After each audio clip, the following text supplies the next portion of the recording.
Oh, but you're absolutely right, because to me, you know, I've talked about this at the store. I know writers who are workmanlike writers who, you know, use color-coded outlines and note cards and construct everything in sort of very anal way of writing something. And I go most of the year without writing anything, and I never tell my publisher that. I always just say, oh, it's coming along great, you know. And really, what I'm doing in that time is just passively processing the story. But when it comes to the writing, there comes a moment for me where I say it's like when your water breaks as a woman. It's like, there it is. I have to sit down, and it starts to come. And as hokey as this sounds, it is almost like dictation. The only standard I have, and a good day for me, is 30 pages. You know, I was on a show with Nevada Barr and Grisham, and we were asked, you know, what's a good day, what's a bad day, and John said, you know, 3, 4 pages. I feel good, and I bush hog the grass or do something else and come back. I said, you know, for me a good day is 30 pages, and it's because of the way I work. And it gets at your question. For me, my only standard in that, and I can't even type fast enough to get it down, is the rhythm. I don't read it aloud, but I'm hearing it rhythmically the whole time as it comes out. And that's why I've had difficulty with editors at times, because some editors, they don't really get that. They don't realize that a paragraph has a rhythm, has a music to it. And if you say, well, you know, by the rules of grammar, or by this or by that, shouldn't it be this way? And you think, don't you see that if I pull that word out there, the whole thing just collapses, you know, rhythmically? But if somebody doesn't see that, they just don't see it. I think you're absolutely right. I find myself, you know, when I'm editing other people's, but I have no desire to write a book, so I think that makes me a good editor in the sense that I don't want to tell your story. But I have found that so often it is deleting. Most of the time, editing is about taking out. Rarely is it about adding anything. Yeah. Mostly you're trying to get the author out of the way, you know? Yeah. Leave a little more space in there. But a lot of the time, it's because the sentence didn't sing in my head.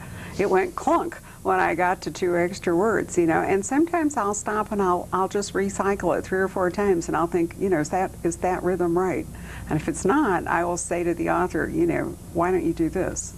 Because it didn't, and sometimes it's a paragraph, a lot of times it's kind of a sentence. Particularly important are like the final sentences in a chapter, the one that's going to drive the reader to the next chapter. I call them the zinger. That's not a very poetic description, but a lot of times it's that one sentence that can leave, it gives that person the sense of, and then they have to just go on. And I don't always do that on purpose, but you want to leave people with that feeling at the end of a chapter. You know, if you're, I mean, you're a storyteller. You're just like the guy 3,000 years ago by the campfire talking to people before they went to sleep. I mean, you have to, why would they listen to you if you can't make them want to hear that next thing? Well, that's true, but you know what? They didn't listen to you if you didn't sing either. Well, that's true. You know, people forget that all the original stories were memorized. It was a totally oral tradition, and you've got, you know, one of the great things I remember was in a great books course in high school. I had a high school where if you were a good student, they assumed somehow by osmosis you'd really learn grammar, and instead of doing that, you did things like read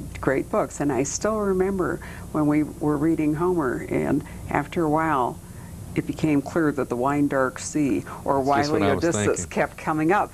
And, you know, and I remember the teacher looking, and we're just a bunch of raw kids, you know, like 17 or something, and he said, you know, what does that say to you?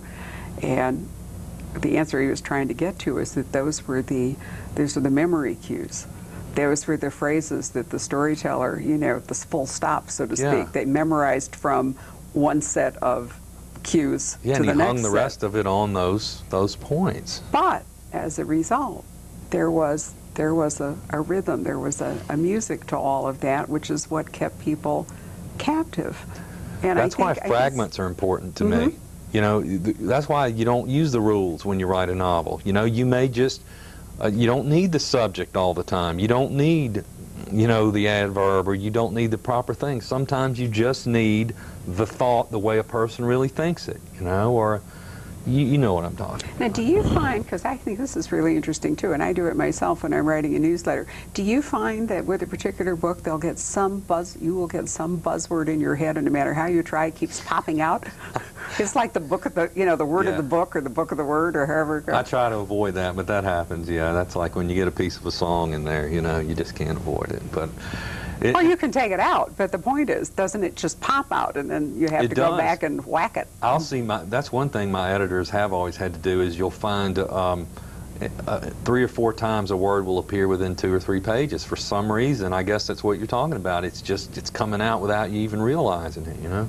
That must be some neural backfire. It just happens. I don't know. I think it's all part of the creative process. The problem is, the neater the word, the more sparingly you have to use it. Sometimes only once, because those are the words that readers remember. I mean, all the ordinary words that go on, like and the and whatever, nobody notices. But when you use some supercalifragilistic or something, you just can't repeat it. This makes me think of, that's like my rule for research. The deadly trap of research is you discover so many just cool, wonderful things you want to tell everybody, but it's just lethal to try to put that in a book. I think 5% maybe of what you learn do you ever put in a book, because you're just dragging it down, weighing it down. How true. Now, here is the value of the author note.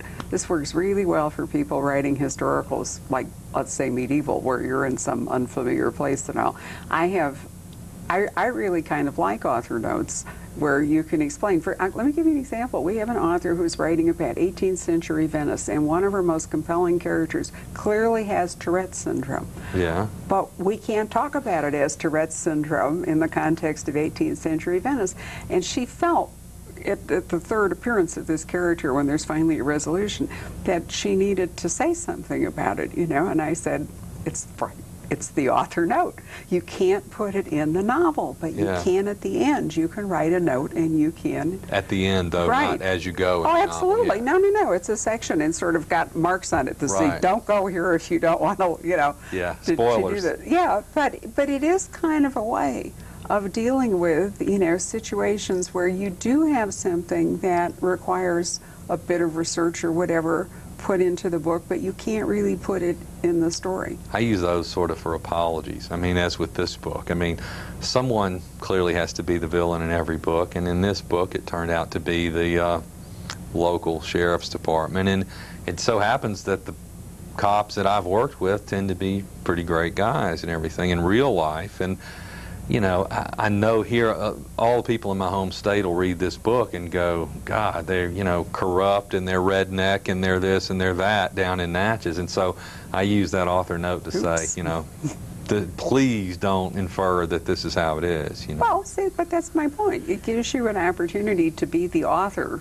without intruding yourself into the book. You don't really want Rod Steiger staggering around in here.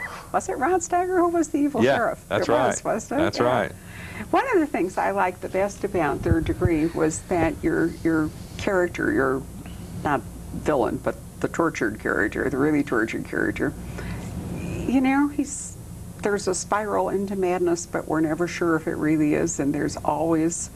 And you have to get to the end to decide how it worked out. There's always some hope of pulling back. I really like that. It added a tremendous amount of tension. Also, your 1-day time frame. There's the ticking clock. I think the deeper you get in this book, you sort of start. This gets at something I think is a phenomenon in novels. You tend to relate to whoever's telling the story, and you tend to assume they're the protagonist, they're the good guy. And in this case, it's the woman who happens to be having an affair, but yet you still sympathize with her and you see her that way. And the husband appears to be the antagonist. But the deeper you get into the book, you start to realize, well, everyone in town really likes and respects him, and he seems to be an honorable guy in his business up till now, and except for this crazy thing he seems to be doing right in front of our eyes, it doesn't make any sense that he's doing this, and so I was even tempted at times in this book to flip it all the way around and have the wife have done this intentionally and the husband turn out to be the good guy. Oh, how interesting. I didn't do it, but I almost did. There is a book I just reviewed today in our e-news that we send out, a book from an author that I assume, because the author's done 2 or 3 things of a sort of predictable nature, reading the cover copy and all, was going to be another. And it turns out to be exactly what you said. The person you think, she did succeed in completely flipping it. And it was an absolutely terrific book. And it proves the danger, if you are one of those retailers, it proves you have to read the book to do it justice.